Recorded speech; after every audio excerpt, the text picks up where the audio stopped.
like that's what she does. Like, you know what I mean? But Yeah. since I've met you, that was I've kind been of like that since I was a kid. for my, sure. my dance teachers used to yell at me for it. He's like, will you ever keep still? Yeah. We're having this serious talk. Yeah, and you're like, why? And Like, I'm like, just staying warm. Yeah. Just staying ready. Like, just can't keep still. No Yeah. chill. But yeah, so my first week where I, did all this work, we had the practice class, friends and family class, we shut down, and I was like, well, I'm fired. Right. I'm 1,000% fired. There's Yeah. no way I'm keeping my job. Yeah, I mean, the pandemic was I guess what they would call like a black swan event. I remember people asking me, like, do you think we're going to close? I was like, there is no Yeah, way. I remember us all saying that. Yeah, and then a day later, they were like, yeah, we're So closed. we're actually closed. Don't worry, it's only for a few weeks. Yeah, yeah.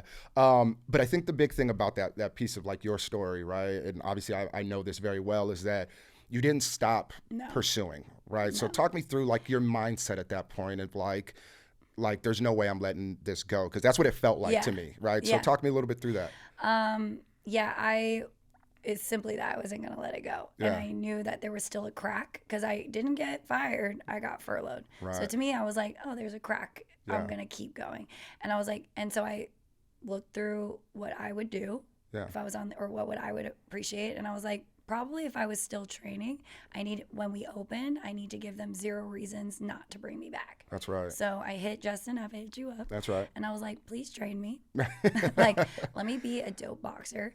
A little bit because of Lonnie. I was like, Lonnie is so sick. Yeah. Shout out Coach Lons. Yeah, shout out to Coach Lons, because I looked at her and I was like, okay, I need to be undeniable like her. Right. So that's why I hit you up, and I was like, I'm going to do this. I can't work on the class. I mean, can kind of work on the class, but like not really. But the thing I can control is like I can get better at this and become an undeniable female coach. Yeah. That actually like knows what she's doing and knows what she's talking about. Yeah, absolutely. And to like coaches out there, I mean, I think that's just why I resonated with you, Coach Lowe, because it was that like understanding of like I can't control all the variables here, right? But you were like, but what I can control is like my time and my dedication to this craft. And I think, what ended up happening after that, right? And just kind of where you're at today and what you're getting ready to do, I think speaks volumes to that, right? So needless to say, obviously the pandemic happens. It happens much longer than we thought it did. Just a little bit. And so, but the whole time, Lo and I are meeting once, twice a week, right? We're doing boxing in the park at Pan Pacific Park. There's footage on our Instagrams from that period of time.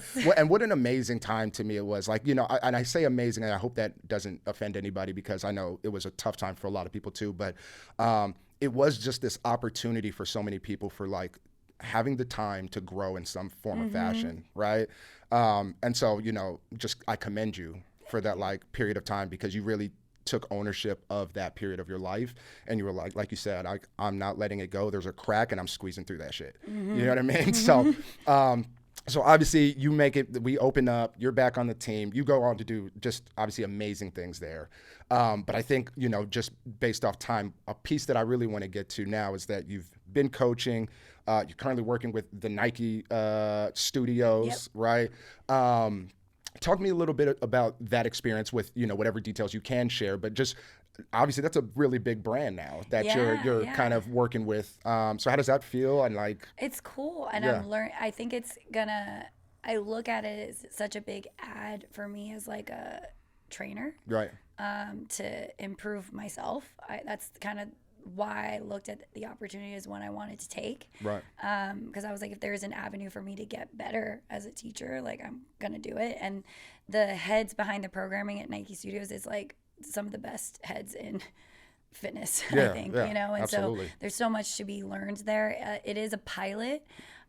So there's a lot of like things changing constantly, and seeing what I love about them is that they are really trying to educate the consumer of group fitness. Yeah, I noticed that. I saw on their Instagram they were talking about periodization.